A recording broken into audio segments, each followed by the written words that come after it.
সাবধান বাসের মধ্যে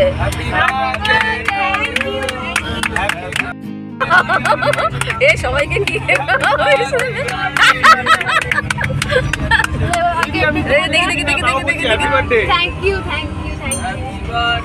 হাই, আজ 12 তারিখ আমার জন্মদিন।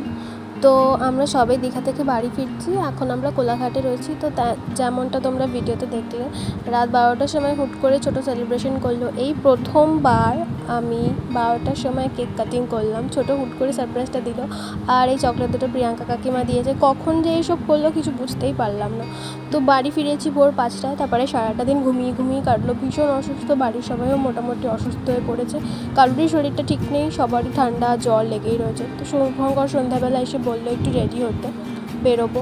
বেরিয়ে তেমন কিছু না, শুধু 2 কাপ চা খেয়েছি। ওরও শরীরটা ঠিক নেই। বাড়ি আসার পথে একটা কেক কিনে নিলাম।